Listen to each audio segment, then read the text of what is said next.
হরে কৃষ্ণ ভক্তবৃন্দ, মোহিনী মাধব চ্যানেলে আপনাদেরকে স্বাগত। তাহলে চলুন আজকে ভিডিওটি শুরু করা যাক।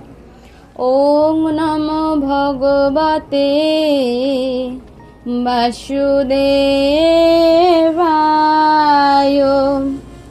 ওং নমো ভগবতে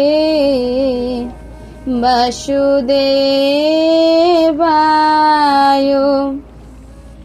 ওং নমো ভগবতে বাসুদেবায়।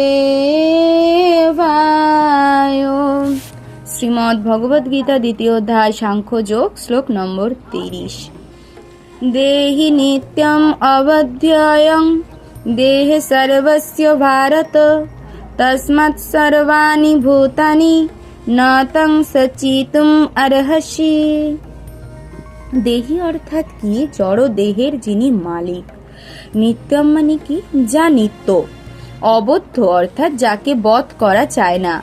অয়ম অর্থাৎ কি? এই আত্মা। দেহে সর্বস্ব সকলের ভারত, হে ভরত বংশীয়। তস্মাৎ অর্থাৎ অতএব সর্বাণি সমস্ত, ভূতানি অর্থাৎ জীবসমূহ অর্থাৎ যাদের জন্ম হয়েছে, না ত্বাম তুমি শচিতুম শোক করা অর্হসি উচিত। হে ভারত, দেহে অবস্থিত আত্মা সর্বদাই অবাধ্য, অতএব কোনো জীবের জন্য তোমার শোক করা উচিত নয়। অবিনশ্বর চিন্ময় আত্মার উপদেশমূলক প্রসঙ্গ ভগবান এখন সমাপ্ত করেছেন। বিভিন্নভাবে অবিনশ্বর আত্মার বর্ণনা করে ভগবান প্রতিপন্ন করলেন যে আত্মা অমর এবং আমাদের এই স্থূল দেহ অনিত্য। অতএব পিতামহ ভীষ্ম ও আচার্য দ্রোণ যুদ্ধে নিহত হবেন। এই ভয়ে ক্ষত্রিয় রূপে অর্জুনের স্বীয় কর্তব্য পরিহার করা উচিত নয়। ভগবান শ্রীকৃষ্ণের নির্ভরযোগ্য প্রামাণিক শিক্ষার উপর আস্থা রেখে প্রত্যেককেই বিশ্বাস করতে হবে যে জড়দেহ থেকে ভিন্ন আত্মার একটি অস্তিত্ব রয়েছে। এমন নয় যে আত্মা বলে কোনো বস্তু নেই বা রাসায়নিক পদার্থের পারস্পরিক ক্রিয়ার ফলে জাগতিক পরিপক্কতার কোনো এক বিশেষ অবস্থায় যে চেতনার লক্ষণগুলির বিকাশ ঘটে। যদি আত্মা অবিনশ্বর, কিন্তু তাই বলে হিংসাকে কখনোই প্রশ্রয় দেওয়া যায় না। কিন্তু যুদ্ধের সময় প্রয়োজন হিংসাকে নিরুৎসাহিতও করা হয় না। এই প্রয়োজনীয় সামঞ্জস্য বিধান করতে হবে, অবশ্যই ভগবানের বিধান অনুসারে, নিজেদের খেয়াল খুশি মতো নয়। শ্লোক নম্বর 31। স্বধর্মম অপি চ অবেক্ষ ন বিকম্পিতুম অর্হসি ধর্মার্থী যুদ্ধাৎ শ্রেয় অন্যাৎ ক্ষত্রিয়স্য ন বিদ্যতে। স্বধর্ম অর্থাৎ কি? স্বধর্ম অর্থাৎ আমার নিজের যে ধর্ম। অপি চ আরও, অবেক্ষ বিবেচনা করে, না বিকম্পিতুম দ্বিধা করতে, অর্হসি উচিত, ধর্মাৎ ধর্মের জন্য, হি অবশ্যই, যুদ্ধাৎ যুদ্ধ অপেক্ষা শ্রেয় শ্রেয়স্কর কর্ম, অন্যৎ অন্য কিছু, ক্ষত্রিয়স্য ক্ষত্রিয়ের না বিদ্যতে হয়। অর্থাৎ ক্ষত্রিয় রূপে স্বধর্ম বিবেচনা করে তোমার জানা উচিত যে ধর্ম রক্ষার্থে যুদ্ধ করার থেকে তোমার জন্য মঙ্গলকর আর কিছুই নেই। তাই তোমার দ্বিধাগ্রস্ত হওয়া উচিত নয়।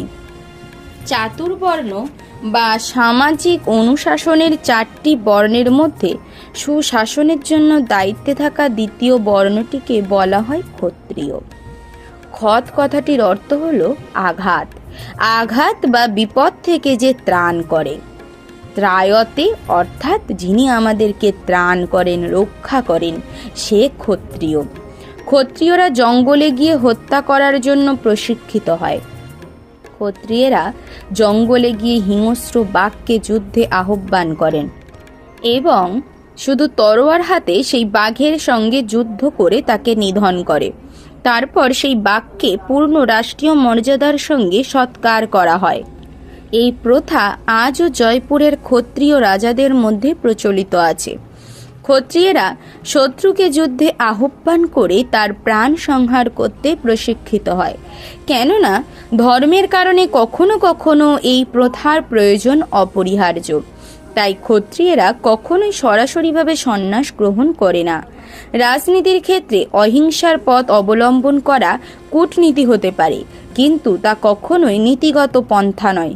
নীতিশাস্ত্রে আছে, কোনো রাজা অথবা ক্ষত্রিয় যখন যুদ্ধক্ষেত্রে তার প্রতি ঈর্ষান্বিত কোনো রাজার সঙ্গে সংগ্রামে রত হন, মৃত্যুর পর তিনি স্বর্গ লোকে গমন করার যোগ্য হন।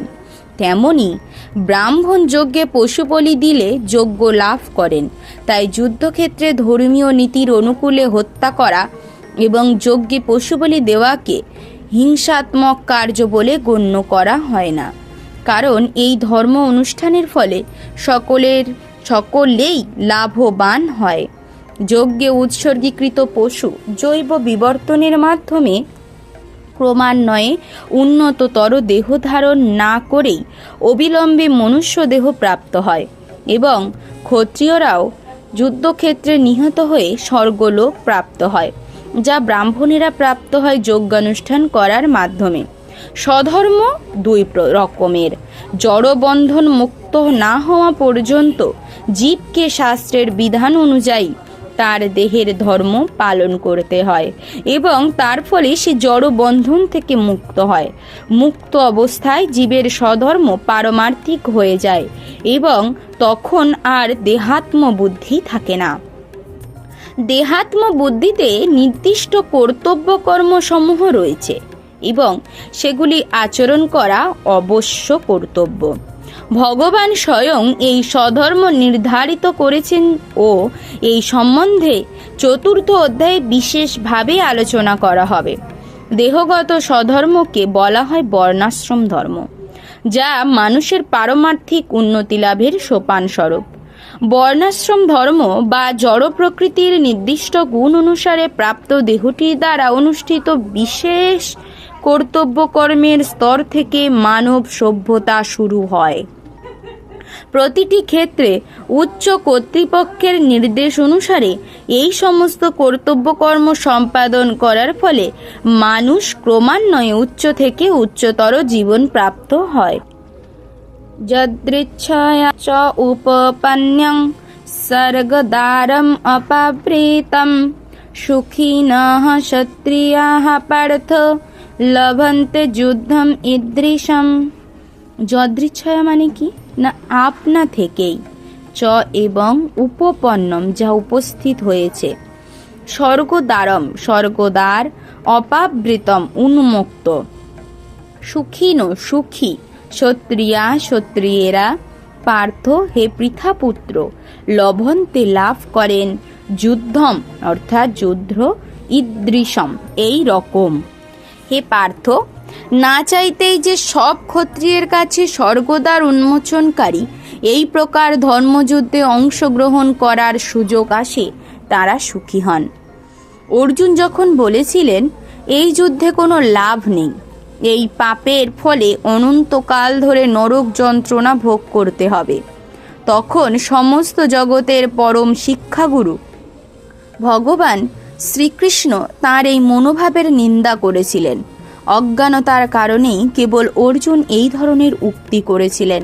তাঁর স্বধর্ম পালনের ক্ষেত্রে তিনি অহিংস নীতি অবলম্বন করতে চেয়েছিলেন। যুদ্ধক্ষেত্রে ক্ষত্রিয় যদি অহিংস নীতি অবলম্বন করে তবে সেটি একটি মস্ত বড় মূর্খতা। সব রকম দুঃখ দুর্দশা থেকে রক্ষা করে প্রজা পালন করাই হচ্ছে ক্ষত্রিয়ের ধর্ম, এবং সেই কারণে নিয়ম শৃঙ্খলা বজায় রাখবার জন্য তাকে অস্ত্র ধারণপূর্বক দণ্ডদান করতে হয়। তাই তাকে বিরোধী ভাবাপন্ন রাজার সৈন্যদের বলপূর্বক পরাজিত করতে হবে, এবং এইভাবেই ধর্মের ভিত্তিতে তাঁর পৃথিবী পালন করা উচিত। সব দিক থেকে বিবেচনা করে দেখলে দেখা যায় অর্জুনের যুদ্ধ থেকে বিরত থাকার কোনো কারণই ছিল না।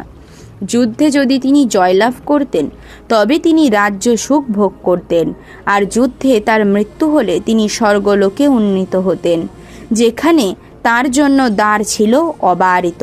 উভয় ক্ষেত্রেই যুদ্ধ করাটা তার জন্য লাভজনক ছিল। ওম সর্বে ভবন্তু সুখিনা সর্বে সন্তু নিরাময়া সর্বে ভদ্রাণি পশ্যন্তু কশ্চিৎ দুঃখমাপ্নুয়াত। ওম শান্তি ওম শান্তি ওম শান্তি। হরে কৃষ্ণ ভক্তবৃন্দ, ভিডিওটি যদি ভালো লেগে থাকে একটি লাইক করে দেবেন এবং নিজেদের আধ্যাত্মিক উন্নতির জন্য চ্যানেলটিকে সাবস্ক্রাইব করে বেল আইকনটি অল করে রাখবেন। ধন্যবাদ। হরে কৃষ্ণ।